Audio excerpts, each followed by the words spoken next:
brought to you by V-Guard. ખર્ચો કરીને નાગરિકો માટે સુવિધા ઊભી કરે પણ અણઘડ તંત્ર અને સેવા કરવાના સંકલ્પના અભાવે લોકો તો છતી સુવિધાએ હેરાનગતિનો જ ભોગ બને છે।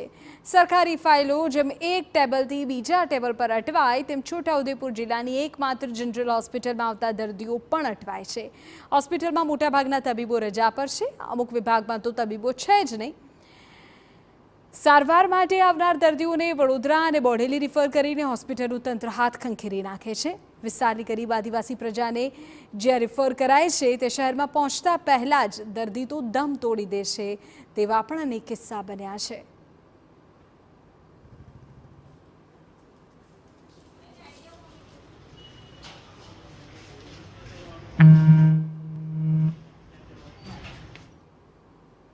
સરકાર કરોડો રૂપિયાની ગ્રાન્ટ ફાળવે છે આદિવાસી વિસ્તારના હિસાબે કે ભાઈ આદિવાસી વિસ્તારને આ વધારે સુવિધા મળે, પણ ડૉક્ટરો નથી રહેતા, ડૉક્ટરો ટકતા નથી, ડૉક્ટરો રહેતા નથી। એના હિસાબે આદિવાસી પ્રજાને વડોદરા અથવા તો બોડેલી જવું પડે છે પોતાના ખર્ચે એમને આરોગ્યની સુવિધા લેવા માટે।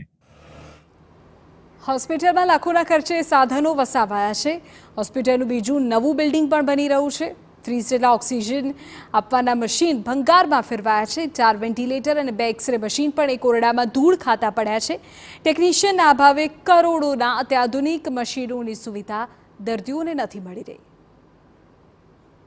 અહીંયા 200 કરોડની બિલ્ડિંગ બની રહી છે, બિલ્ડિંગ છે, મશીનરી છે, પણ એની સામેનો જો સ્ટાફ કે ટેકનિશિયનો નહીં હોય તો એનો કોઈ અર્થ નહીં સાહેબ।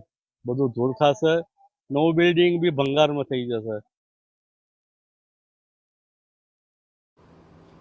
વર્કિંગ કન્ડિશનમાં અત્યારે અમે જોઈને આવ્યા સામે પડી ગયેલા છે એક રૂમની અંદર, સ્ટોરેજ રૂમ એ એક્સ્ટ્રા છે, તેનો ઉપયોગ કરવાનો છે કે કેમ? જરૂરત પ્રમાણે કરીએ છીએ। હાલ તો એ મશીન તૂટેલી અવસ્થામાં થઈ ગયા છે, જ્યારથી આવ્યા ત્યારના એ ત્યાં ધૂળખાય છે અને હવે એ તૂટવા પણ આવી ગયા છે। સારી કન્ડિશનમાં છે, સર્વિસ થાય છે રેગ્યુલર સમય। અત્યારે તો ઢગલો ધૂળ દેખાઈ રહી છે એની ઉપર, એ બાબતે શું કહેશો? નથી ધૂળ નથી।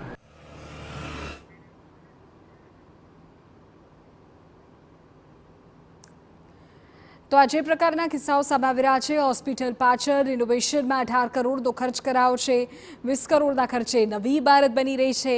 એક દિવસ અગાઉ જ સીએમએ અચાનક આ હોસ્પિટલની મુલાકાત લીધી હતી, ત્યારે એક નાગરિક દ્વારા હોસ્પિટલમાં તબીબોના અભાવ અંગે પણ રજૂઆત કરાઈ હતી। દર્દી માટે ડોક્ટર એક ભગવાન સ્વરૂપ હોય છે અને અહીં આજે જનરલ હોસ્પિટલ છે એક મંદિરના સ્વરૂપે છે, પરંતુ અહીં ડોક્ટરોનો અભાવ છે। અહીં નથી ગાયનોકોલોજીસ્ટ ડોક્ટર, નથી અહીં સર્જન, નથી બાળ રોગના નિષ્ણાત। અહીં જે હોસ્પિટલ છે એ હોસ્પિટલનું આ પરિસર જુઓ, અદ્યતન છે, દરેક સુવિધા મળે એવી વ્યવસ્થા છે, પરંતુ જે ઇન્સ્ટ્રુમેન્ટો છે એ ધૂળ ખાઈ રહ્યા છે કારણ કે તેને ઓપરેટ કરનાર કોઈ નથી। સાથે સાથે હું તમને એ બતાવવા માંગીશ કે આ જે બિલ્ડિંગ છે એ બિલ્ડિંગ 20 કરોડના ખર્ચે અહીં બની રહ્યું છે। ભૂપેન્દ્ર પટેલે પણ ગઈકાલે તેની મુલાકાત લીધી અને એક જાગૃત નાગરિકે તેની જે રજૂઆત કરી છે કે ડોક્ટરોનો અહીં અભાવ છે, ડોક્ટર વિના આ જે હોસ્પિટલનો અર્થ શું?